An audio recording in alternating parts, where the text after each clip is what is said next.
السلام علیکم۔ بولڈ بچن پہ خوش آمدید۔ فرض کریں آپ کو ایک اشتہار نظر آئے ٹی وی پر یا اخبار میں پرنٹ ہوا جس میں یہ لکھا ہو کہ ٹی وی دیکھنے کے لیے ملازم کی ضرورت ہے جو اپنے گھر میں بیٹھ کے ہمارے قومی نشریاتی ادارے کی ٹرانسمیشن کو دیکھے اور اس کو جو ہے 10 لاکھ روپے مہینہ تنخواہ دی جائے گی۔ تو آپ کہیں گے کس قسم کا اشتہار ہے یہ؟ ٹی وی دیکھنا کون سا کام ہے؟ یا آپ کو ریڈیو پاکستان کی طرف سے قومی نشریاتی ادارہ جو کہ صوتی ادارہ ہے اس کی طرف سے اشتہار دیکھنے کو ملے پرنٹ ہوا یا ٹی وی پہ کہ جی ریڈیو سننے کے لیے قومی نشریاتی ادارے کو سامعین کی ضرورت ہے، اور جو دن میں 4 گھنٹے یا 5 گھنٹے ریڈیو کی ٹرانسمیشن سنیں انہیں 50 لاکھ روپے مہینہ تنخواہ دی جائے گی۔ تو لوگ اس پہ بلیو نہیں کریں گے، یعنی کہ فار ایگزامپل صوبائی حکومت یا وفاقی حکومت یہ اشتہار جاری کرے کہ گھر میں 8 گھنٹے سونے والوں کو ملازمت دی جاتی ہے اور تنخواہ 60 لاکھ روپے مہینہ ہے، یعنی کہ 2 لاکھ روپے روزانہ۔ اگر آپ 8 گھنٹے سوتے ہیں تو آپ کو 2 لاکھ روپے روزانہ کے حساب سے تنخواہ دی جائے گی حکومت کی طرف سے۔ تو آپ کہیں گے حکومت کا پاگل ہو گئی ہے، مطلب لوگ تو ویسے ہی سوتے ہیں۔ جس طرح ایک صاحب نے مذاق میں کہا کہ بھائی جو آدمی نماز پڑھانے کے پیسے لے رہا ہے کیا اس پہ نماز فرض نہیں ہے؟ تو وہ تو اپنا فرض ادا کر رہا ہے، تو پیسے کس بات کے لے رہا ہے؟ ابھی میں اس ایریا میں جاتا نہیں ہوں کیونکہ اس کے اوپر بہت زیادہ مسئلے شروع ہوتے ہیں۔ اب یہ جو بات ہے کہ ایک کام جو کہ کوئی بھی کر سکتا ہے، یعنی جس کے لیے ایک ایسا کام جس کے لیے کسی مہارت کی ضرورت نہیں، یعنی آپ کی کوئی ایجوکیشن نہیں چاہیے، آپ کے حواس خمسہ جو ہیں وہ قائم ہونے ضروری ہے، یعنی کہ آپ کو نظر ٹھیک آنا چاہیے، آپ کو ٹچ کا سینس ہونا چاہیے، آپ کی یادداشت ٹھیک ہو، آپ کو سنائی ٹھیک دیتا ہو، دور کی نگاہ ٹھیک ہو، یا چشمہ لگاتے ہو میری طرح، کوئی بات نہیں، بول سکتے ہوں، اور آپ عاقل بالغ ہوں اور آپ مطلب دینی احکامات کو مانتے ہوں اور ان پر عمل کرتے ہوں، تو آپ ایلیجبل ہیں اس کام کے جس کام کے لیے پتہ نہیں کتنے کروڑ روپے، میں اماؤنٹ میں بھی نہیں جا رہا کہ وہ کتنے کروڑ روپے سالانہ ہیں جو ایک ٹولے کو، ایک گروپ آف پیپل کو اسائن کیے گئے ایک کام کے نتیجے میں دیے جاتے ہیں۔ اسائنڈ کام کے، وہ کام یہ کہ ایک مرکزی رویت حلال کمیٹی اور 4 یا 5 صوبائی رویت حلال کمیٹیز ہیں جو سال میں 2 دفعہ آپ کو خبروں میں نظر آتی ہیں، ویسے اپنا کام کرتی ہیں، میں ان کے کام پہ کوئی اعتراض نہیں کر رہا کہ وہ کام کرتی ہے نہیں کرتی ہیں۔ وہ ایک تو رمضان کے چاند کے وقت یعنی شعبان میں، اور ایک رمضان میں عید کے چاند کے لیے، اور بقرعید پہ بھی کبھی کبھی تھوڑا سا۔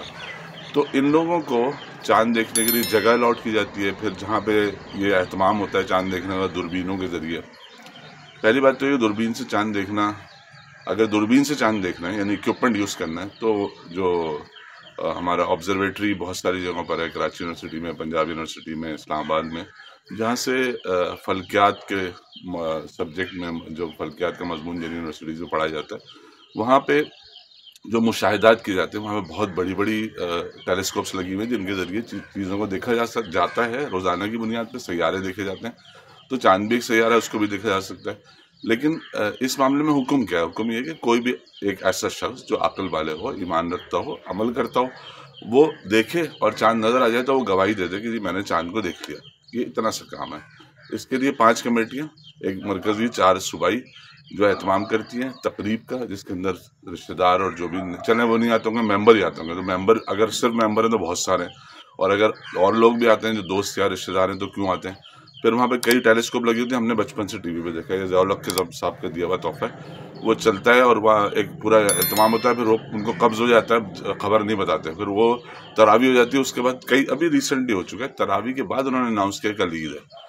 تو یہ پریکٹیکل جوک کرتے ہیں، مطلب ذمہ داری کا لیول یہ ہے ایک ایسے کام کا جو کوئی بھی کر سکتا ہے، جس کام کے لیے کسی بھی مہارت، تعلیم یا تربیت کی ضرورت نہیں ہے۔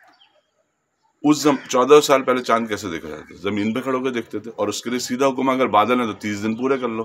اس میں کون سا کنفیوژن ہے؟ اس کنفیوژن کو کیوں اتنا ہائی لائٹ کیا جاتا ہے کہ چاند دیکھا نہیں؟ مطلب آپ یہ چاہتے ہیں کہ بڑا سا ڈنڈا اور بادل ہٹا کے آپ چاند دیکھیں؟ چاند دیکھنا زبردستی نہیں ہے، ذمہ داری ہے، اور وہ ہر مسلمان کی ذمہ داری ہے۔ اس کے لیے ایک کمیٹی بنانے کی ضرورت نہیں ہے۔ اگر ہم ایسی ایک کمیٹی اور بنا دیں، مثال کے طور پہ سونے کی کمیٹی، جاگنے کی کمیٹی، کھانسنے کی کمیٹی، چھینکنے کی کمیٹی، تو لوگ کہیں گے آپ پاگل ہو گئے، مطلب یہ تو سب لوگ ویسے ہی کام کر رہے ہیں۔ سڑک پہ پیدل چلنے کی کمیٹی، گاڑی چلانے کی کمیٹی، جو پورے 5 صوبائی دارالحکومتوں میں اور وفاق میں ہم نے اس کے 50 لوگ اپوائنٹ کیے جو صرف گاڑی چلا کے پیٹرول پھونکیں گے، یہ ہماری کمیٹی ہے گاڑی چلانے کی۔ کیسا لگے گا؟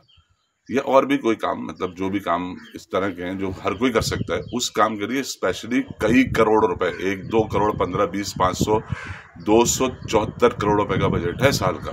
ان سب کا، ان اللہ تللوں کا جو ہم افورڈ کر رہے ہیں، اور اس کے بعد ہم جا کے دوسرے ملکوں سے مالیاتی اداروں سے عالمی کہتے ہیں کہ جی ہمیں پیسے دے دیں، ہمیں معیشت چلانی ہے، معیشت چلا کے ہمیں یہ رکھنا ہے. تو اگر ہماری ڈائریکشن یہ ہے کہ ہم نے ان فالتو کے خرچوں کے اوپر جن کا کوئی مصرف ہی نہیں ہے، جن سے سوائے شر پھیلنے کے، جھگڑا پھیلنے کے، تضادات، وہ ادھر سے ایک پشاور سے ایک مولوی صاحب ہیں وہ کچھ اور بول دیتے ہیں. بھائی اس کو تھوڑا سا اچھا پڑھنے بھی نہیں دیتے، بتاتے بھی نہیں ہیں کہ بھائی اصل مسئلہ کیا ہے. معاملہ صوبائی کیوں بنائی ہیں؟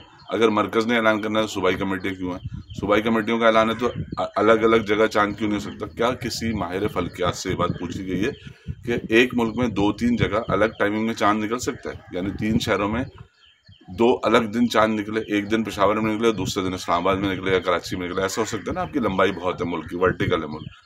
تو یہ بات نالج سے یا تو سائنس سے پتہ کر لیں یا اسلام سے پتہ کر لیں. 2 چیزوں سے آپ کسی چیز کو ٹھیک کر سکتے ہیں، دونوں نہیں ماننی.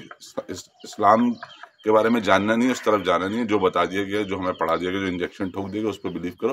اور سائنس کو تو ہم ویسے ہی مکروہ سمجھتے ہیں. تو پھر اس طرح کی اور بھی کمیٹیاں بنائیں، فارغ رہنے کی کمیٹی، کچھ نہ کرنے والی کمیٹی، اس میں 500 لوگ رکھ لیں جو کچھ نہیں کرتے. پھر ایک سڑک پہ فٹ پاتھ پہ لوگ بیٹھ کے گاڑیوں کو دیکھ رہے ہوتے ہیں، ان کی گیٹ میں جھانک، آپ کا گیٹ کھلا ہو نا، کوئی بھی پیدل چلتا رہا گیٹ میں جھانکتا ہو جاتا ہے. گیٹ میں جھانکنے کی کمیٹی بنا دیں. اور دیگر اور بھی ہیں، بس اسٹاپ پہ کھڑوں کی کمیٹی، انکروچمنٹ کی کمیٹی، جو سب ہم کام کریں ان کی کمیٹیاں بنا کے ان میں خوب بجٹ خرچ کریں. پھر جب پیسے کم ہو جائیں تو مالیاتی اداروں کے پاس جان سکیں، ملک چلانے. غریب لوگ مر رہے ہیں، پھر ایک اور کمیٹی بنا دیں. کتنا پیارا آئیڈیا نا. بنتے رہیں بیوقوف. اللہ حافظ.